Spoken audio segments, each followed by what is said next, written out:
Au quotidien, notre foi doit être basée sur la parole de Dieu. Notre foi ne doit pas être basée sur ce qu'on voit, ce qu'on ressent, ce qu'on entend, ce qu'on a vu, ce qu'on a expérimenté. Non. Notre foi doit être basée sur la parole de Dieu. Pourquoi? Et comment tu le fais? C'est pourquoi on est là. Si tu n'es pas encore abonné, s'il te plaît, abonne-toi pour qu'on puisse se fortifier ensemble. Et n'oublie pas la cloche de notification sur YouTube. Ce que je vais te montrer dans cette vidéo, ce que je vais te montrer vraiment, c'est une manière de comprendre l'importance de la parole de Dieu pour ton cœur, pour ta vie, pour ton existence sur cette terre. C'est pourquoi Hébreux chapitre 11 verset 6 dit, « Mais sans la foi, il est impossible de lui être agréable, car celui qui vient à Dieu doit croire qu'il est et qu'il est récompense, il est le rémunérateur de tous ceux qui le cherchent diligemment. » Donc, la foi donne de la substance à l'invisible. La foi donne la vie à l'invisible. C'est la preuve que l'invisible est réel. Nous traitons avec ou en se rapportant à l'invisible par la foi. Et la seule raison pour laquelle vous savez qu'il existe, c'est que la parole de Dieu le dit. Par conséquent, notre foi est réellement basée sur ce que Dieu a dit. Notre foi s'anime lorsque Dieu parle. Notre foi est attachée à la parole de Dieu. Pourquoi?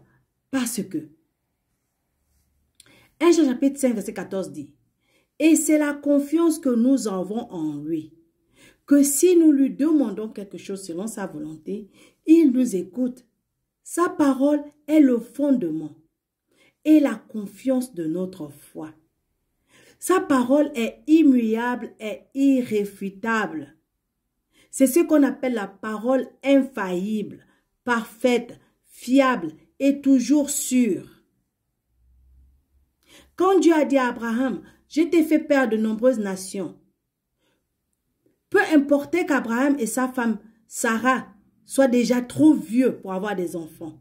Le ventre de Sarah était déjà mort. Donc ça ne fonctionnait pas. C'était impossible. Si tu regardais du point de vue humain. Et le corps d'Abraham aussi. Mais malgré ça, la foi d'Abraham était dans l'infaillibilité de la parole de Dieu. La foi d'Abraham était dans le fait que la parole de Dieu n'a jamais échoué et ça n'échouera pas avec lui. La foi d'Abraham était dans le fait que Dieu a déjà tant fait pour moi, ça là, ce serait facile pour lui. La foi d'Abraham était dans le fait que Dieu est tellement fidèle, Dieu est tellement fidèle avec lui-même et avec nous qu'il ne peut jamais faillir à une promesse qu'il nous fait. Donc, la Bible dit, et comme il n'était pas faible en foi, il, Abraham, ne considérait pas son propre corps maintenant mort, alors qu'il avait environ 100 ans, ni encore la mort du ventre de Sarah. Il ne chancela pas de la promesse de Dieu, incrédulité, mais était fort dans la foi, donnant gloire à Dieu. Il n'a pas été incrédule. Il n'a pas douté de la parole de Dieu. Il n'a pas douté de la promesse de Dieu. Malgré que tout pouvait le pousser à douter de la parole de Dieu. Mais il n'a pas douté. Il a fait confiance à Dieu. Il a dit, malgré ce que moi je vois, malgré mon âge, malgré mes organes qui ne fonctionnent plus normalement, malgré la vieillesse de ma femme, malgré qu'elle a dépassé la ménopause, malgré tout ça là, je crois que c'est que Dieu dit, il peut le faire. C'est ce genre de foi-là que tu dois avoir. Arrête de regarder tes circonstances, arrête de regarder tes problèmes, arrête de regarder tes ennemis, arrête de regarder à toi-même pour juger ce que Dieu t'a promis. Si Dieu t'a promis quelque chose, il est aussi fidèle et il est capable de te le donner. Donc, Romains chapitre 4, verset 19 à 20 nous le dit. Béni soit Dieu, la parole de Dieu ne lui revient jamais sans avoir accompli ce pourquoi il a accompli. Il a promis. Par conséquent, continuez d'agir selon votre foi. C'est ce qu'il a dit. Donc, peu importe ce que tu vois, continue à croire. Arrête de mendier. Arrête de craindre. N'abandonne pas. N'hésite pas. N'hésite pas sur tes privilèges, sur tes droits, sur tes honneurs, sur tes bénédictions, sur tes grâces, sur la faveur de Dieu pour toi. N'hésite pas. Pourquoi? Parce que c'est la parole de Dieu qui te promet toutes ces choses. Maintenant, je veux que tu affirmes avec assurance. Je marche dans la santé divine.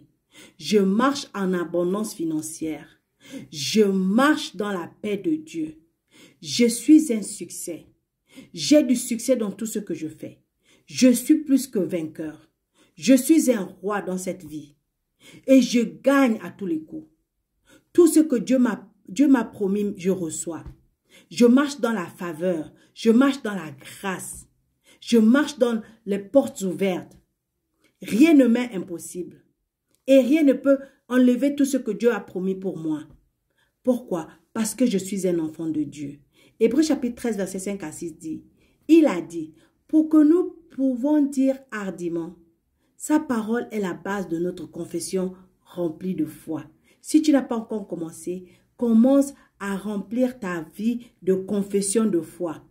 Oui, je suis un enfant de Dieu. Oui, je suis béni. L'ennemi ne peut rien me faire. Je suis plus que vainqueur. Je suis prospère. Je suis glorifié. Je suis sanctifié. Je marche dans l'abondance. La maladie n'a aucun contrôle sur moi. La maladie n'a aucune place sur moi. Au nom de Jésus, la pauvreté ne va pas agir sur moi. Au nom de Jésus, je réussis. Au nom de Jésus, j'ai la percée. Au nom de Jésus, quand je vais aller demander ce travail, je l'aurai. Au nom de Jésus, tu commences à déclarer la parole de Dieu sur ta vie. C'est comme ça que tu marcheras dans la foi. C'est comme ça que tu seras fort spirituellement. C'est comme ça que tu balayeras les montagnes devant ta vie. Déclare au nom de Jésus. Ma foi est vivante, active et dominante. Les circonstances s'alignent avec mes confessions remplies de foi. Et je règne. Je règne et je domine mon monde par ma foi. J'ai saisi les réalités éternelles du royaume. Je marche dans les pleines bénédictions de l'évangile du Christ. Ma vie est pour la gloire de Dieu. Au nom précieux puissant de Jésus-Christ. Commande Amen et sois béni. Shalom.